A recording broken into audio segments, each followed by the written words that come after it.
Oh boy, as y'all can see by the title, this is going to get real spicy. We're going to throw a little bit of jalapeno mustard on it, but oh boy. People say, Rick, I am completely embarrassed by your generation. The young people are clueless. And as most of y'all know, I am 24 years old. I am 24. You know, I'm getting older just like you guys. You know, everybody, we all got to get old, you know.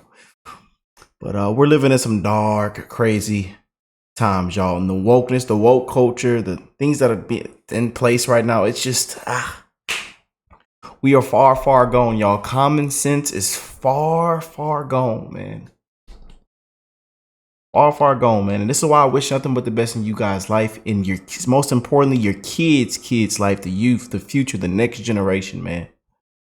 We got to get back on track, y'all. You know? And you wonder why the homeschool rates are going up? Yeah, people are scared to send their kids to school, man. You wonder why. You wonder why. You know, just a bunch of woke crap. Simple as that, man. But shout out to my brother John for sending this over. Told me to check this one out, react to it. So let's go and pull it up. I'll leave the original link in the description box down below for y'all to check it out for yourself. And go check out my brother's channel.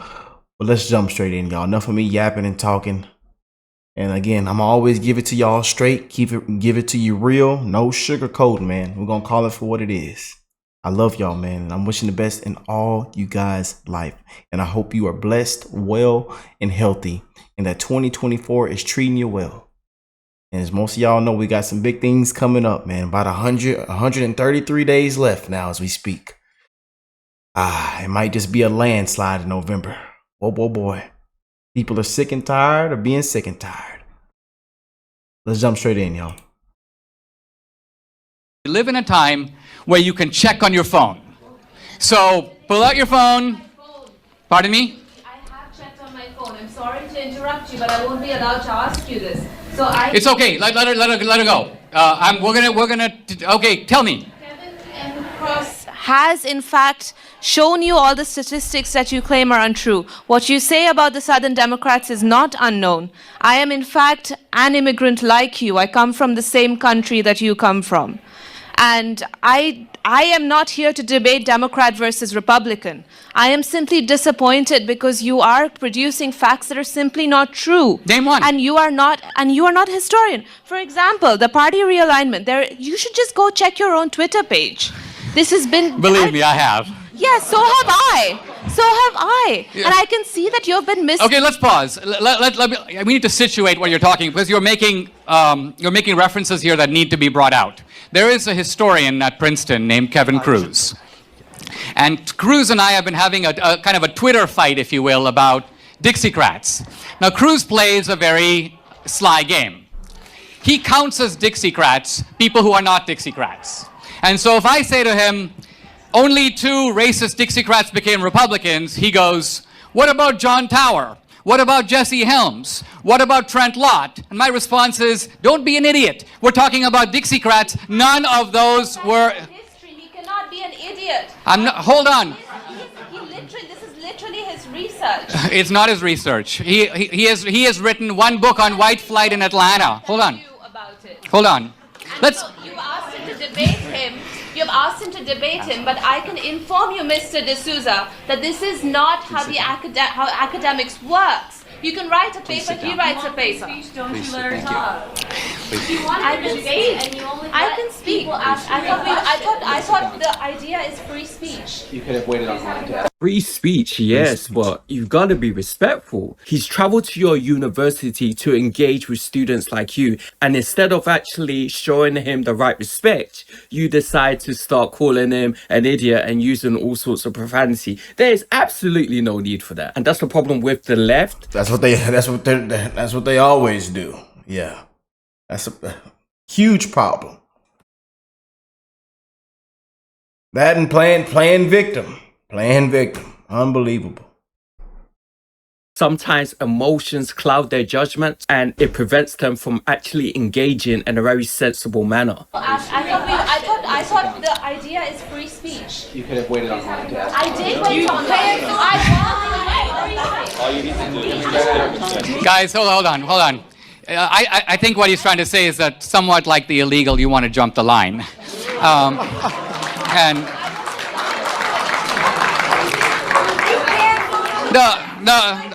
hold on. Hold on.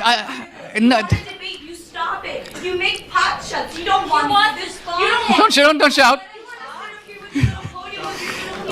Don't heckle me. 1 second. First of all, I would. These college students, man, they be something else, y'all. Boy, oh boy, oh boy. Shout out to my graduates out there, all my people that got degrees and your masters, and a lot of amazing people on the channel, man. There's a lot of amazing people that are dropouts that are very successful and very intelligent people without any paperwork behind their name. I am one of those people myself, you know. Very successful young man that did a lot of research. I did a lot of research, you guys. A lot of research, you know. And that's why I wear, you know, my merch. I wear my hats proudly, man. Did a lot of research, man. Went all the way back in time. I watched documentary after documentary, read this book, read that, you know, went back. Come to find out a lot of things that I learned in school, I think I honestly wasted my time. You know, that might hurt to hear that come out of my mouth for some people, but you know, it's the truth, man. It's the truth, you know. Who was the person who said let her speak? No, I didn't cut her off.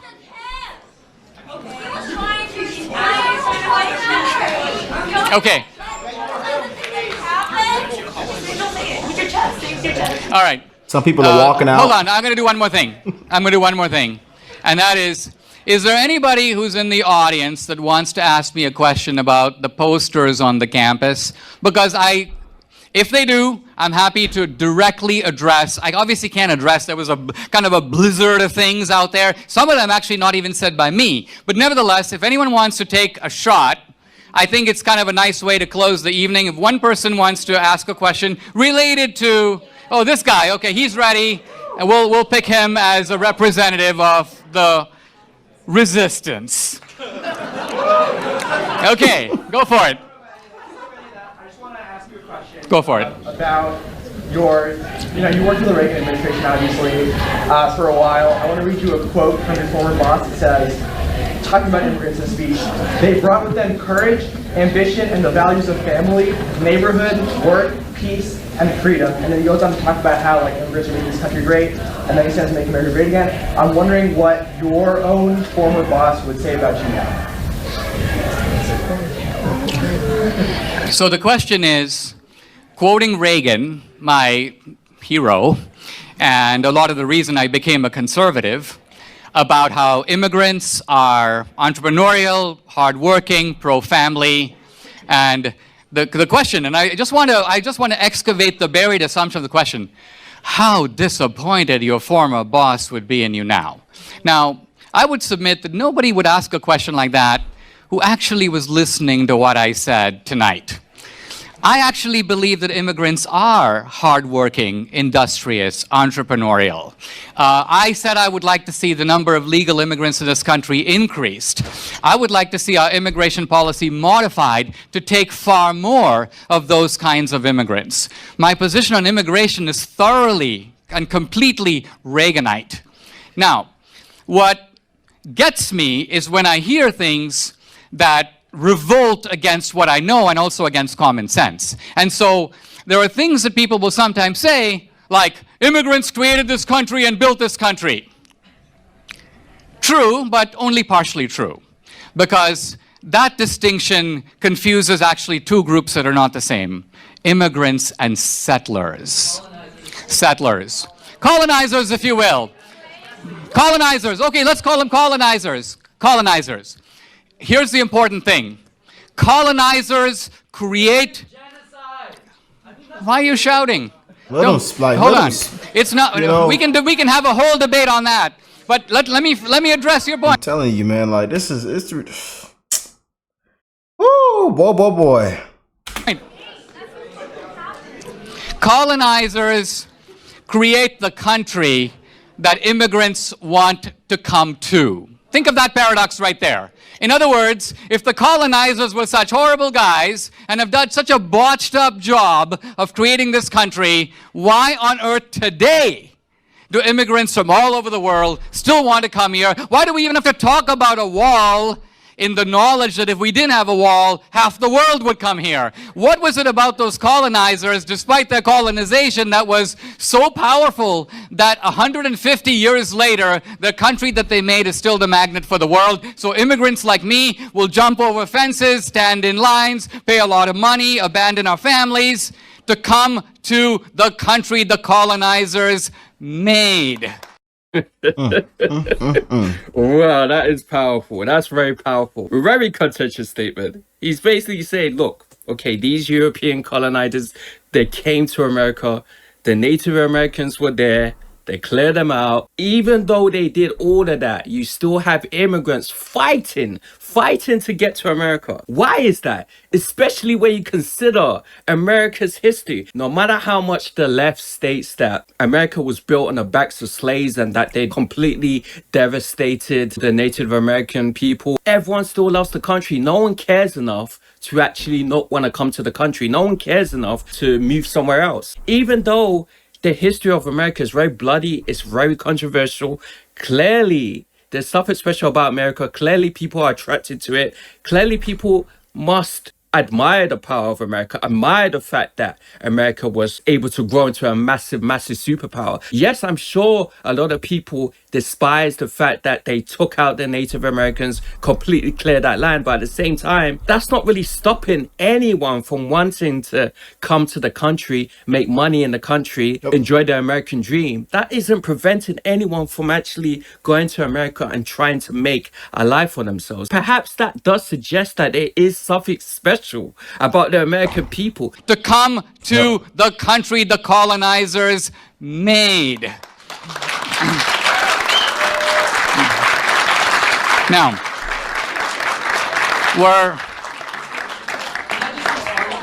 all right, let's make this the last question in fairness, and I will have extended the time. Go for it.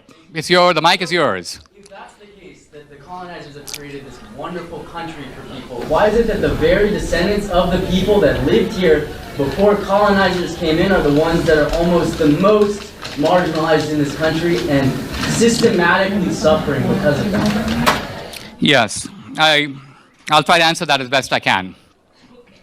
The condition of the American Indians, historically, we have to look at it twofold, historically and today. Historically, it was the Indian Wars, the broken treaties by the white man, the wounded knee, the battles, the massacres. It was also a plethora of diseases that spread through the Indian population brought by the white man, and that decimated the American Indian population. It was also, intentionally introduced, right? No, that's not true. There's a debate about Jeffrey Amherst, and there's a controversial episode there. But look, diseases, there's a book I recommend to you by the historian William McNeill. It's called Plagues and Peoples. It talks about how massive populations have been decimated historically by diseases brought by outsiders. For example, the Black Plague in Europe killed 1/3 of the entire continent, brought from Asia, unintentionally. Now, I'm not going to say that's genocide, because genocide implies a deliberate intention to exterminate an entire population. That's why the use of the term genocide is very irresponsible on your part in this case. You don't think so? You think, and I'm going to ask you now for your evidence, that there was a conscious intention to wipe out the Indians as a people. Chapter and verse. Let's hear it. So, what do you say about the very thing that this institution was initially founded on, about essentially whitewashing the Native Americans? And then that was, of course, abandoned, but all of these things. But what do you say about the foundational thing for Indian schools that were created, and then there were things about headhunting Indians and prizes for that money? There was a clear incentivization by both the U.S. government and just by people to be able to take over the property, the land, to be fair, in defense of this student, what I will say is that recently I watched that movie. I'm sure you guys have seen that movie, Killers of the Flower Moon. In this film, you have white men taking advantage of certain Native American women in the, I believe it's like the early 1930s, late 1800s. They're taking advantage of them because these Native Americans were sitting on land that was full of oil. And so these Native Americans ended up making a lot of money. You had certain poor whites marrying these Native American women in order to kind of get that money, you know what I mean? And then of course, Scorsese put forward this idea. I'm pretty sure it's based on fact that some of these white men were killing these Native American women through poison, through guns, through shooting, in order to acquire all of that wealth for themselves. Because naturally, when you get married to someone, if your partner dies, a lot of the times that wealth is going to be passed over. I'm not sure that's what he's going for, but yes, certain Americans did benefit from the exploitation of Native Americans. Now, I'm not going to say that was all across the board, but there does seem to be certain facts that allude to that. Colonization by both the U.S. government and just by people to be able to take over the property, well, the land, the things that people had here before the colonizers came. So Eliezer Wheelock leaves Yale and comes up here into the woods of New Hampshire to set up a college to Christianize and educate the native Indians. Are you saying that he wanted to exterminate them?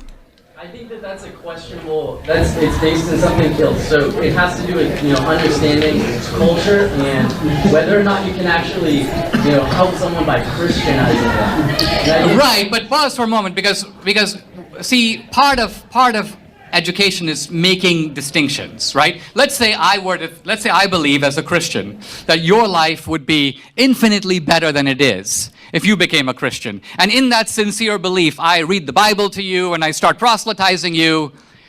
I'm not Adolf Hitler. He definitely makes a point there. Just because you bring Christianity to a group of people who do not believe in it does not make you Hitler, does not necessarily make you a bad guy. You hear about missionaries sometimes going to distant tribes and trying to share the gospel, but they end up getting killed by the tribesmen. It's a very risky move to share Christianity or to share any religion with a group of people who don't believe in that religion. Obviously, when Europeans settled in America, they tried to share the religion of Christianity with the people who were already there, and those people were the Native Americans. And obviously a lot of people might look at that and say, well, you're trying to oppress these Native Americans, you are trying to change them. But again, if it's not done with malice, if the intention is not to cause pain and cause harm, can you really say that what these Europeans were doing was actually really, really terrible? They weren't trying to destroy the Native Americans' belief system, their faith, their religion, but they were trying to offer a different way of looking at life. They were trying to share what they believed was true. A lot of people do believe that Christianity was used to colonize not only Native Americans, but Africa as well. When the Europeans first traveled by boats to Africa, to West Africa, they brought Christianity with them. And a lot of people argue that these Europeans completely destroyed the belief systems of West Africans. This whole debate of colonization and how it's kind of oppressed people and destroyed people's sense of self-worth, sense of self-identity. This debate is going to be raging for years. It's going to be raging for many, many years. But anyway, guys, that was a very interesting conversation. Wow. Yeah, that's one reason why I love these reactions, man. I love these videos. I love that you guys are sending me stuff, man. And again, very open, man. Very, very open. But as you can see, man, these debates have been getting real heated, especially in these colleges, in these schools, man. And it's out there for you. Dead in the pudding, you know? And all I see is comments and saying, Rick, I feel sad to grow up in your generation. I feel sad. I don't know. I just don't, I'm scared to send my kids to school. People said I would be embarrassed if I grew up in this generation. May have been learned to speak, not to listen. Learn to speak and not listen. Oh boy, boy. But hey, y'all let me know what y'all think of this. Comment down below. I'm wishing the best in all you guys' life, man. We got to spread the love to one another. God is love, y'all. And I love y'all, man. Spread that love around the world, man. We got to come together, man. They want us to be divided, manipulated, brainwashed. Again, you see how America is right now. America isn't America. We are declining even at a even faster rate now, man. A very fast rate right now, y'all. It's sick, man. It is sick. You know? And common sense is far, far gone. And I agree with you guys. Clueless has been at an all-time high, especially in our young generation, sadly, man. You know? I even get into, you know, arguments and debates with people I grew up with, you know. And they believe in all that woke stuff and all the, you know, a lot of stuff I can't mention on this video because I'll get in trouble, but, you know, it is what it is, man. So keep being amazing leaders and mentors. Keep being amazing parents, leading your kids in the right direction, right from wrong. You know, simple as that. Keep being amazing parents, y'all. It matters. But hey, I love y'all. God bless you all. And I'll catch y'all in the next one. Peace and love, y'all.